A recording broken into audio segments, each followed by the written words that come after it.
अस्सलाम वालेकुम गाइस, आज हम आपको बताएंगे कि lesson plan chapter 1 with computer class 4 कैसे प्रिपेयर करना है, पूरा आपको समझाएंगे।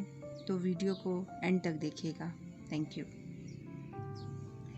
Lesson plan 1 chapter number 1 reviewing computer.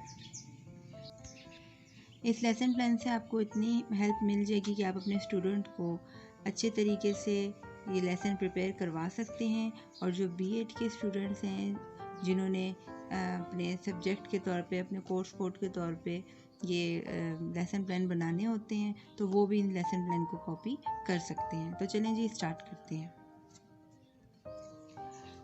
Lesson plan chapter 1 reviewing computer. Teaching objectives. अब टीचिंग ऑब्जेक्टिव्स क्या हैं कि टीचर का क्या गोल्स होने चाहिए इस चैप्टर से related. The objective of this chapter are to introduce different kind of computers, explain the feature of a computer and its basic operations, teach student how to take care of computer। इस वाले chapter में teaching goals ये होने चाहिए कि आपने बच्चे को different kind of computer introduce कराने हैं, आपने एक्सप्लेन करना है फीचर कंप्यूटर के और कंप्यूटर के बेसिक ऑपरेशंस, और स्टूडेंट को टीच करना है कि वो कैसे अपने कंप्यूटर्स का ख्याल रखें। लर्निंग आउटकम इसके क्या हैं? By the end of this chapter the student should be able to, आपने इसको इतना अच्छा बच्चों को प्रिपेयर करवाना है कि इस चैप्टर के एंड में बच्चे summarize what a computer can do, जान सकें कि कंप्यूटर क्या कर सकता है। Define input, processing and output, बच्चे इनपुट को, प्रोसेसिंग को और आउटपुट को डिफाइन कर सकें। And explain how to keep computer in good working condition, और एक्सप्लेन कर सकें कि कंप्यूटर जब अच्छी कंडीशन में होता है तो वो कैसे वर्क करता है और कंप्यूटर को अच्छी हालत में कैसे रखना है।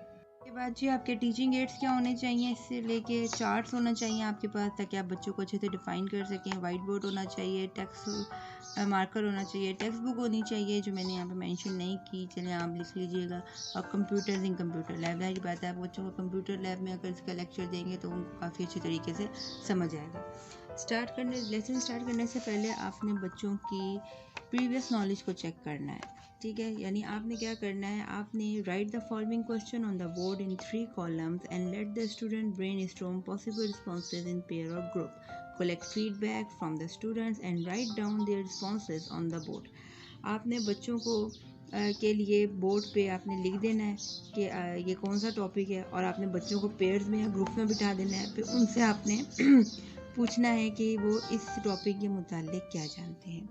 पहला क्वेश्चन जो आप बोर्ड पे लिख सकती हैं वो है, why has the use of computer become so wide spread, ठीक है।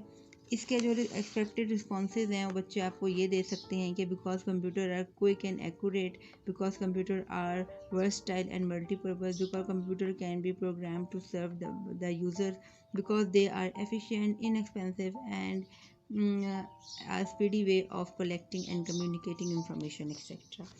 सेकेंड क्वेश्चन जो आप बच्चों से लिख के पूछ सकती हैं वो है, what precaution should be taken to ensure that a computer work efficiently. इसके एक्सपेक्टेड रिस्पॉन्सेज हैं, keeping liquid away from the computer, keeping the computer away from the direct rays of the sun, press the key gently, keeping dust off the computer. ये जो 2 question अगर आप board पे लिखेंगी तो इससे आपको अंदाज़ा हो जाएगा कि बच्चों को इस टॉपिक के मुतालिक कितना मालूम है। दूसरा, हो सकता है कि स्टूडेंट्स जो हैं वो इन रिस्पॉन्सेज के अलावा भी कोई रिस्पॉन्स करें। रीडिंग ऑफ कंटेंट, अब जो बुक में इसकी रीडिंग दी हुई है उसको आप explain the meaning of word computer and emphasize its efficiency and accuracy compared to human and manual processing. Read out the textbook and ask the student to remember the feature of a computer। अब इसमें आपने बच्चों को बताना है कि computer क्या word है, कंप्यूटर को आपने इंसान से कंपेयर करके उनको समझाना है। इसके लिए आपको टेक्स्ट की रीडिंग करनी पड़ेगी और ताकि बच्चे जो हैं वो कंप्यूटर के फीचर्स को समझ सकें। टेक्स्ट की रीडिंग करने के बाद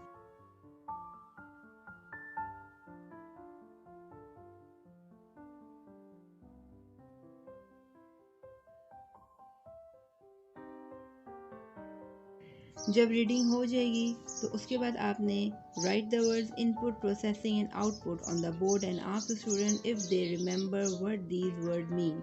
help student recall the different ways in which data is enter into a computer. आपने बच्चों की जो उनको समझ आया है उस नॉलेज को जानने के लिए आपने इनपुट प्रोसेसिंग और आउटपुट को बोर्ड में लिख दें और बच्चों से पूछें कि क्या उनको ये चीज़ें याद हैं, क्योंकि आप उनको रीडिंग में ये समझा चुकी हैं। Student to attempt the question given on page 7 of text book के पेज नंबर 7 पे जो एक्सरसाइज है आप स्टूडेंट को बोलेंगे वो इस एक्सरसाइज को डन करें। ये सारी एक्सरसाइज मैंने अपनी अगली वीडियो में कंप्लीट सॉल्व बताई हैं, तो उसके लिए आप अगली वीडियो को देख सकती हैं। उसके बाद है discuss the role of input and output device while reading page 8 of the text book. Student should be familiar with several input and output devices from earlier classes.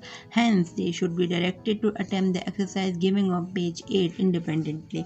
Page 8 पे जो एक्सरसाइज है label the picture below and state what kind of devices they are, ये आपने बच्चों को students को खुद करने देनी है।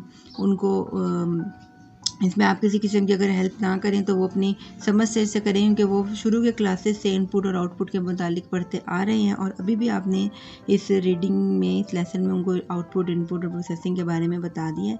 तो ये एक्सरसाइज आप बच्चों को खुद करने दें। दूसरा फिर आप आएंगे लेसन प्लान में बच्चों को कराने के लिए book activity, do book activities और नोटबुक। ये जो बुक एक्टिविटी है ये क्वेश्चंस हैं, ये आपने बच्चों को नोटबुक पे कराने हैं। What are the name of characteristic of computer? Which computer should bank use? State your reason. How is a supercomputer different from a mainframe? List the differences between analog and digital devices. Define input and output devices. इनके answer next video में solved, जहाँ पे मैंने ये chapter explain किया है उस video में इनके आंसर हैं, तो आप इनको वहाँ से देख सकती हैं। उसके बाद आपने बच्चों के लिए विश टास्क है जिसमें है match the name of each device to its picture and function on the given worksheet. ये टास्क पेज नंबर 10 पे है, तो उसके लिए आप ये वाली वर्कशीट जो है वो कॉपी कर सकती हैं पूरा। और देखिए आपको आ रही होगी नज़र, ये वाली वर्कशीट आप फुल कॉपी कर सकती हैं। देखें इसमें आप अपने बच्चों को, अपने स्टूडेंट्स को ये आप दे सकती हैं। पेज नंबर 10 पे ये क्वेश्चन आपको दिया हुआ है वर्कशीट वाला, तो उसमें आप ये वर्कशीट कॉपी कर सकती हैं और अपने स्टूडेंट्स को ये प्रोवाइड कर सकती हैं ताकि वो इसको जो है वो सॉल्व करें।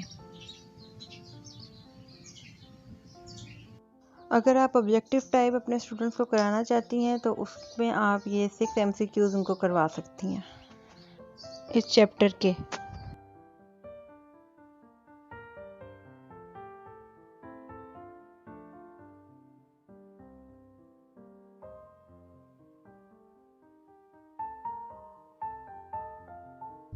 तो ये था रिव्यूइंग कंप्यूटर्स का लेसन प्लान जो आप अपने स्टूडेंट्स को प्रिपेयर करवा सकती हैं। इससे आपको काफ़ी अंदाज़ा हो गया होगा कि आपने क्लास में किस तरीके से स्टूडेंट्स को प्रिपेयर करवाना है। और अगर आप खुद स्टूडेंट हैं B.Ed की और आपने लेसन प्लान प्रिपेयर करने हैं तो उस पर भी आप इजीली ये लेसन प्लान कॉपी करके लिख सकते हैं।